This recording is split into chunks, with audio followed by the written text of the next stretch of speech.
members of the court, and all present. My name is Jessica, and I'm the oldest daughter of Monica and Fabio. In the spirit of trying to heal from this very horrible situation, I'd like to speak about my parents, of how I remember them.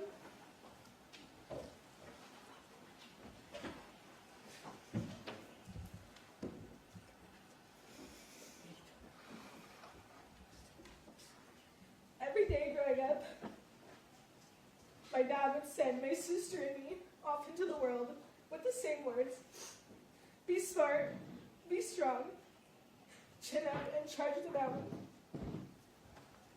That mantra became the foundation of how we live our lives.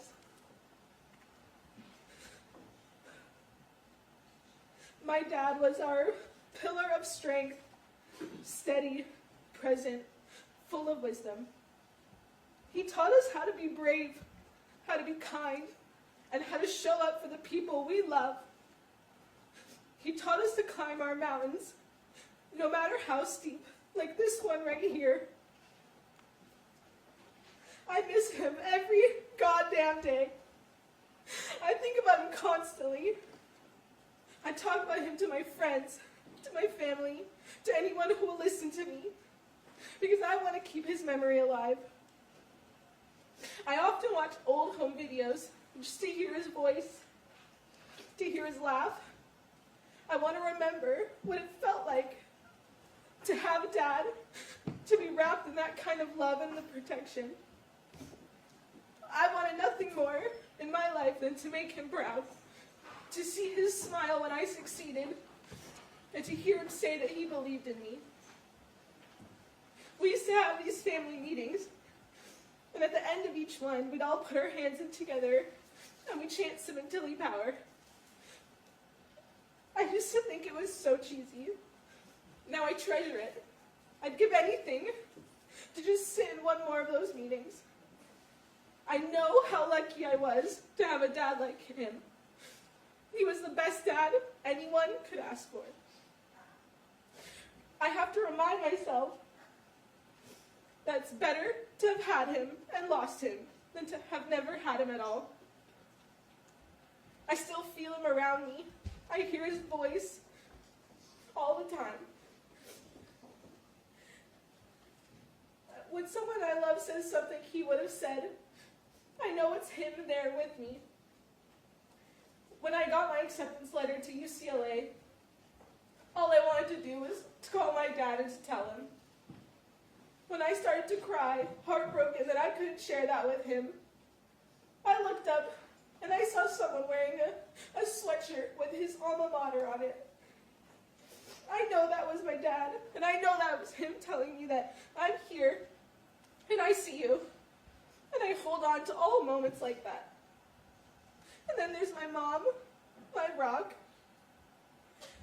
When you're young, you don't realize that your parents are figuring out life too. It's their first time too. My mom had me when she was my age now.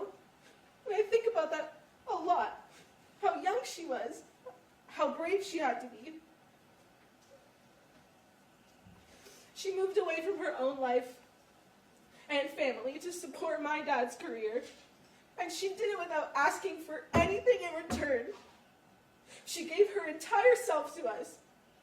She was always there at every school event, every heartbreak, every milestone. She's the most supportive, selfless, funny, and loving person that I know. And she's strong. She taught my sister and I what it means to be a woman, to show up, to fight for your family, and to give love freely. Growing up, I had a learning disability in math, and there were so many teachers that told my mom that college wasn't in the cards for me.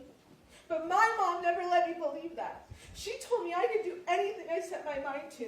And because of her, I not only went to college, I made the dean's list, I graduated, I got into the #1 public university in the country, and now I'm earning my master's degree. That's the power of a mother's love. For the past 8 years, my sister and I have lived with an open wound. And during these last 8 years, my grandparents, my aunts, my uncle, and my 3 cousins uprooted their lives so that they could come to Los Angeles to take care of us when no one else would. Myself, my aunt, and my grandmother needed to go to family court to ensure that my sister Isabella, who was 16 at the time, was not taken from us and placed into foster care. We needed to find a safe place to live and rebuild and reshape our lives. Now we're trying our best to move forward. We only had 5 months to grieve our father before we lost our mother too. I truly thought this trial would bring some kind of closure, that we'd be able to grieve together, the 3 of us, and begin healing. But instead, my sister and I are going to be doing what we've done the last 8 years. We're going to pick each other up, we're going to carry on, and we're going to stay strong. Now that we're grieving both our parents, I won't have my dad to walk me down the aisle one day. I won't have my mom to help me when I become a mother myself. And yet I will keep going. I'll keep fighting for justice, for the truth, and for my mom. I am mindful of the importance of respecting the court's procedures and the ongoing legal process. We hope that appeal will be granted and that true justice will prevail. We respectfully ask this court to please consider my sister and I when deciding where my mom will serve her sentence. I strongly believe that being close to our mom will help us heal emotionally and psychologically from this horrible tragedy. To my mom, I love you, and I am giving you every ounce of strength I have for the days ahead. To my dad, I love you so much. I miss you even more. Please keep sending me your signs. Please help me persevere. Sementilli Bauer, it was never just a chant. It's who we are, and it is what will carry us through. Thank you. Thank you, Ms. Sementilli.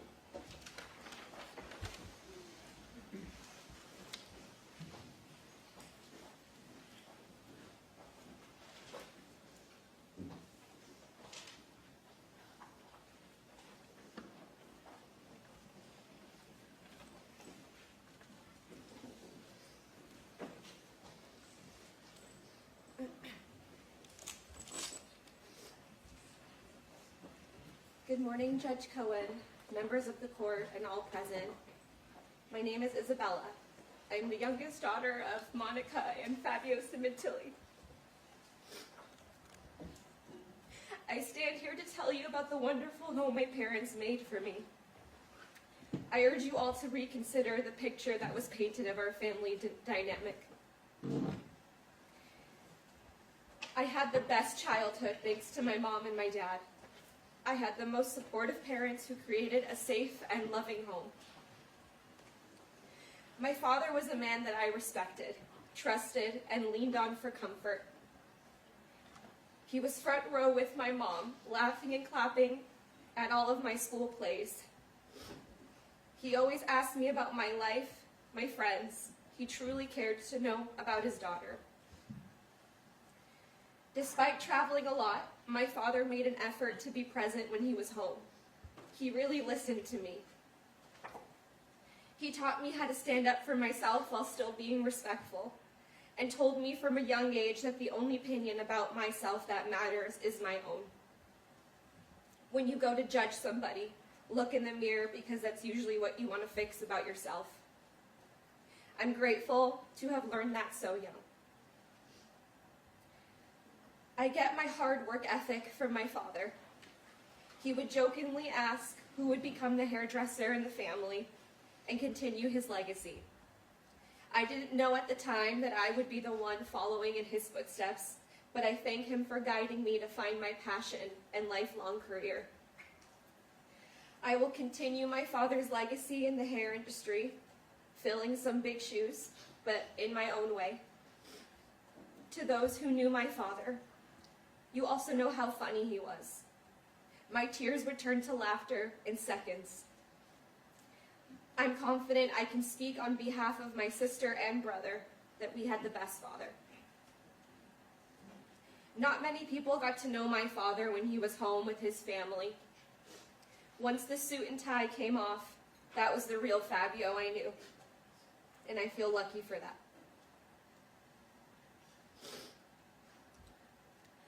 My mother was the best. She did everything for me. She gave up her career, left her family, all to support my dad and give us a good life. She encouraged me to try new things, drove me to and from school, friends' houses, rehearsals, helped me with homework, all with a smile on her face. She built up my self-esteem after a heartbreak. She let me wear her dresses to school dances. She was reliable, and I trusted her with anything. She cooked dinner from scratch almost every night and really emphasized the importance of sitting at dinner together every night as a family. She hosted dinners for my father's colleagues at our home often, even some of them sitting at our table for holidays. She is my biggest cheerleader and one of the most selfless women I know. Non-judgmental, there to listen and to support me. Her family was her life, and I'm grateful for that every day. Many people think because I stand by my mother that I don't miss my father. Let me say right now to those watching, that is false. I think about my dad every single day, wondering what he would be saying or what his advice would be. My dad was the biggest loss of my life, and it pains me that he will never know this version of me. But I know for a fact he would be proud of me speaking today, honoring our family in a positive way.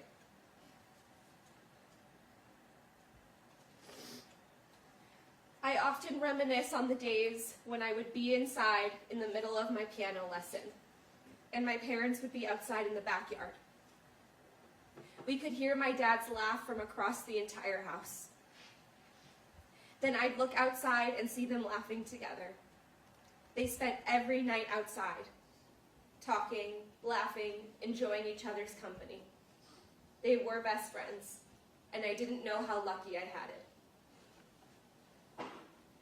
My parents were the best wedding guests. They would take over the dance floor and dance all night long. That carried over to dancing at home while cooking dinner, where my sister and I would often join them. Those are the moments that I miss the most. Now I hope you can understand why I stand by both of my parents. They were the greatest people I've ever known.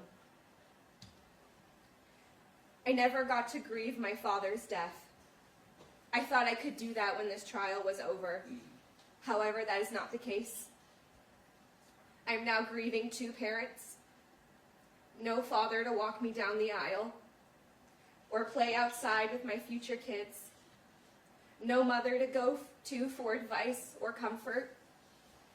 Despite all of my heartbreak, tragedy, and loss at only 25 years old, I somehow still have hope. I have hope justice will prevail over time. I have hope that I'll have a beautiful family one day and give them the childhood that I had. And I hope that I will heal from this nightmare of a situation.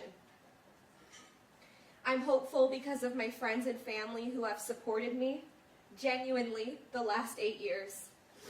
My grandparents, aunts, uncle, cousins who uprooted their whole lives, left their own families to come to California and help us. Thank you to my extended family for your continuous love and support.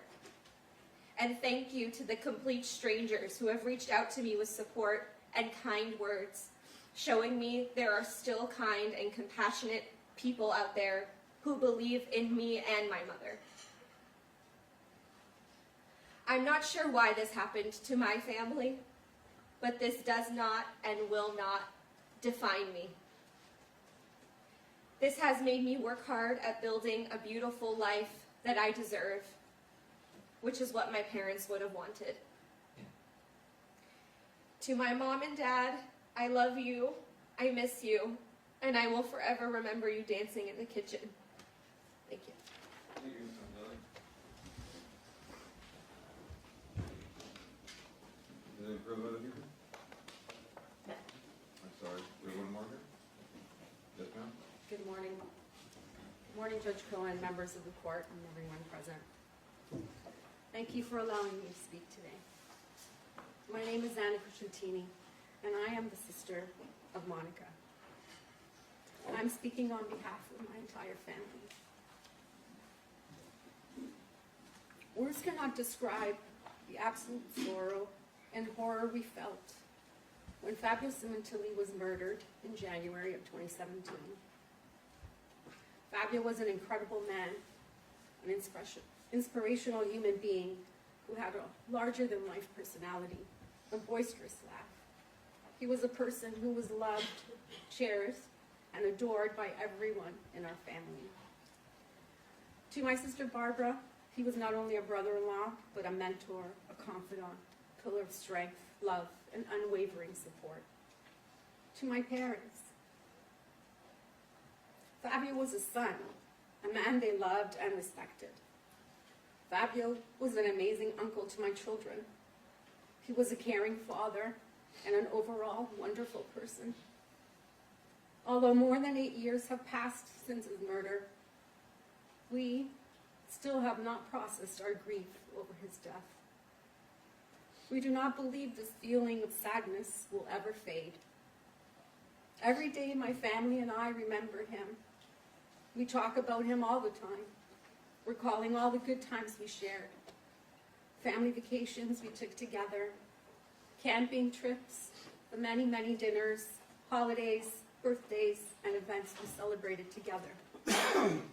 He was a major part of not only my life, but in the lives of my 3 children, my husband, my parents, and especially my sister Barbara, who adored and loved him. What happened was a tragedy that tore through our family and nearly broke us. Although we shed tears over his death, we have not had time to really grieve or mourn him properly the way we want to. The reason I think it is obvious. It is, after all, why I'm standing here today. We, her family, are devastated. My elderly parents had their hearts ripped out. Not only did they lose Fabio, someone they considered their son, but now they have also lost their daughter. This ordeal has left all of us emotionally, mentally, and psychologically drained. On behalf of my mom, my dad, my sister Barbara, my husband Grant, and my 3 children, we would like to thank all of those who have reached out to us to express their love and support. This includes all of our extended families, our friends, and especially to the complete strangers who have reached out to us during this horrible ordeal. In a world full of so much hate, it has meant everything to us to know that there are still compassionate and sympathetic people out there. I miss Fabio, my brother-in-law, who was always there for me. He was a wonderful man, a great friend, and a fantastic uncle. But I will also miss my sister, my best friend, the person I played cards with, spent many afternoons raising kids with, the sister I shared everything with, the sister that I know is loyal, honest, loving, kind, generous, and so full of life. We all miss her, and we will forever love her. We, her family, stand by her and will continue to fight until the whole truth comes to light. We ask for privacy and understanding as we continue this journey, and we trust that justice, in its truest sense, will ultimately prevail. Thank you. Thank you.